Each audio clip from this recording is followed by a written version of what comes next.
All right, today we're going to talk about coaching after the 49ers 30-13 victory over the New England Patriots. And I always find talking about coaching the most difficult thing when it comes to me doing my job because we don't know. There's the old cliches if the team falls behind early. Well, they weren't prepared to play. They weren't ready for this game. If one team just simply outplays the other, it was they were out schemed, or if a play call doesn't work, that was a wrong play call. So there's always that. And basically we're just guessing. However, over the past week or so, I definitely have formulated some opinions about where the 49ers are offensively. And this is now with Brock Purdy having 25 career regular season starts in addition to 6 postseason starts.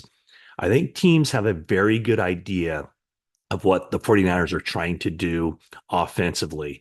Kyle Shanahan obviously has been in the league for a long time. He's called a lot of plays. There's a lot of material there that teams can look back at and kind of trace where his offense has gone. And it's always evolving. But now that he's had Purdy for, like I said, 25 starts and a lot more future starts for Brock Purdy as a member of the 49ers. And theoretically, with Kyle Shanahan as his head coach, I think defenses can really hone in and study this. And, it's obviously something that every team on the 49ers schedule looked at in the offseason. Countless hours were spent kind of trying to devise plans to take away what Purdy likes to do. And by the way, through 25 career starts, Brock Purdy is number one in NFL history for passer rating at 112.6 through 25 starts. That is ahead of Patrick Mahomes, who was 112.5 and 6 points or so ahead of Kurt Warner and Dan Marino.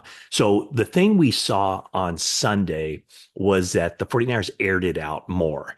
And I mean, we're talking passes deep down the field. And that's not necessarily considered a staple of the 49ers offense, but it is something that Purdy and the 49ers have done on occasion.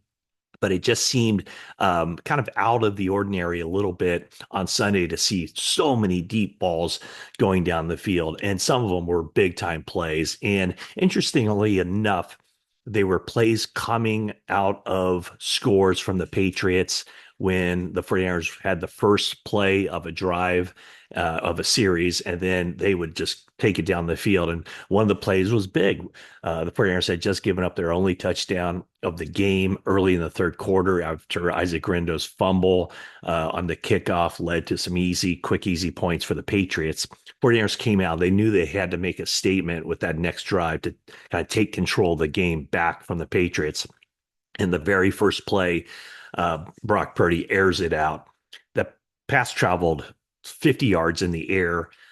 So he threw it like maybe say 8 yards behind the line of scrimmage. It was 42 yards down the field. Deebo Samuel makes the catch, and that's a big play. 49ers end up scoring points off of that. And then another time after the Patriots, this was early in the fourth quarter, Patriots had cut the 49ers lead to 14 points. Again, first play deep down the field to Juwan Jennings, 45 yards, and Jennings makes a heck of a catch.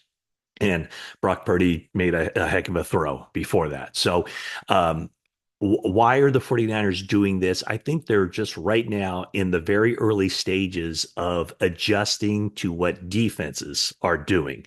So this is something that, Kyle Shanahan is known as being a very innovative play schemer. They always try to use stuff that they do and kind of dovetail other plays off of that. So in other words, what they've always tried to do is, have success with one play, put that on film so that upcoming opponents are ready for it, and then have some sort of play off of that to take advantage of what the defense is anticipating.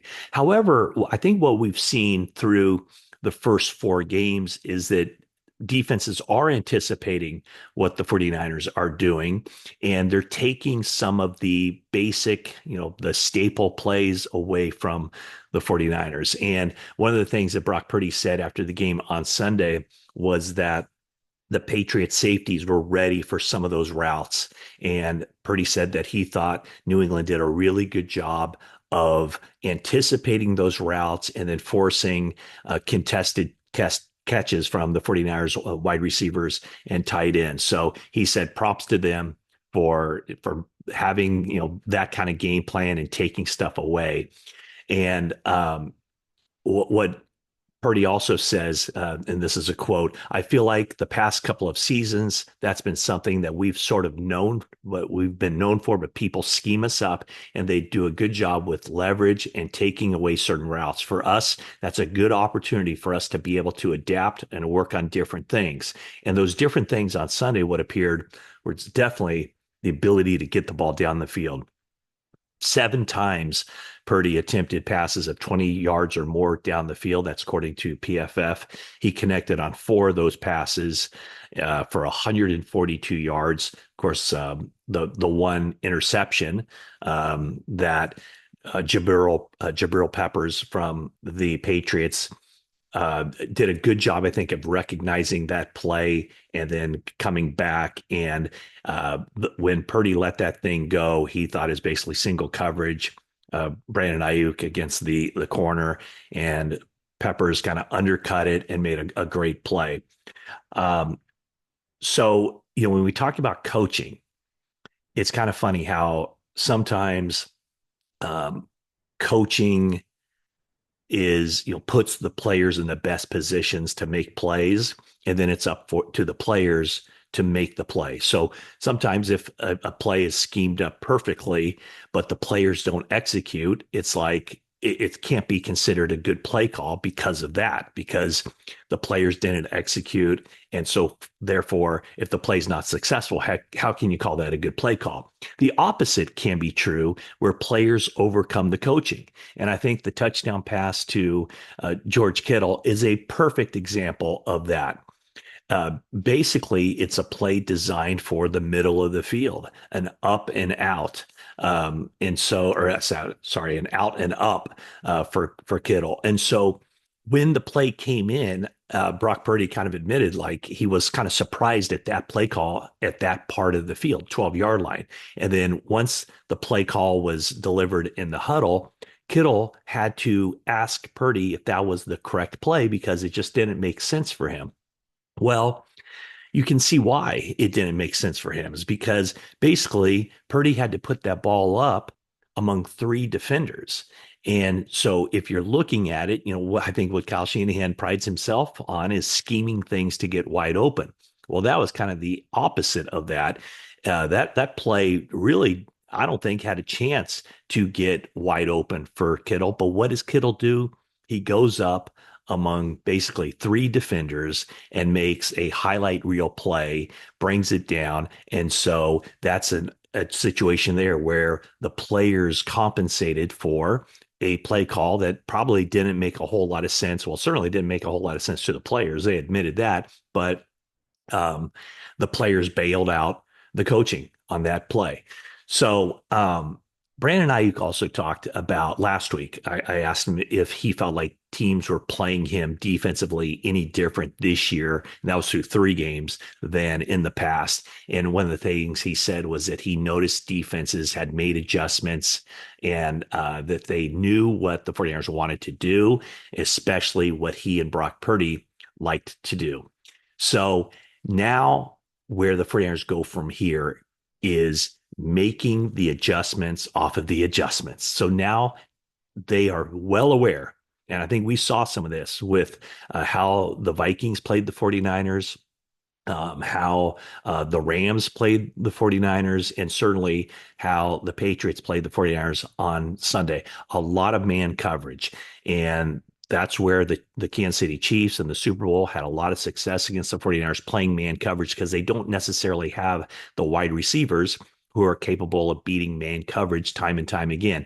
That's part of why the 49ers selected Ricky Pearsall at the end of the first round in the NFL draft, was because he is recognized as being a wide receiver who's very good at beating man coverage. So he should be back on the practice field this week. Let's see when he's able to get back out there and make his first contributions to the 49ers. But what Um, the one thing that kind of stood out in this game was how much time Brock Purdy had to throw the football. And a lot of that is because the receivers were covered up and he didn't have anywhere to go with it. So a lot of scrambling again for a second week with Brock Purdy. And it's a testament to, I know people have been ripping the offensive line, but I thought the offensive line was outstanding on Sunday against the Patriots. That a lot of times when the first read or the second read weren't there, when the Patriots had things covered up on the back end, Purdy was running around and buying a little bit of time, but generally he had outstanding protection. And according to PFF, he faced only 6 pressures the entire game. Of course, the sack was after like he held the ball for nearly 9 seconds. So the offensive line came through. The one guy in the offensive line who did have a rough day was Aaron Banks, who gave up 4 of the team's 6 pressures. Colton McKivitz gave up 1 pressure, and uh, and Jordan Mason, the running back, gave up another pressure. So 49ers had time to throw. The plays just weren't there. Now it's up to Kyle Shanahan and the coaching staff to scheme things up to anticipate now what defenses are doing, because every team on the 49ers schedule from this point forward, including the Arizona Cardinals on Sunday, they've done their own homework and research on how to beat this 49ers offense or to slow it down. And now that there's game film from the first 4 games, every team's going to be trying to do the same thing, recognizing what the defenses did against the 49ers that had success for them and then implementing it. So now it's the cat and mouse of the 49ers making the adjustments off of the adjustments. On Sunday, it was the deep ball.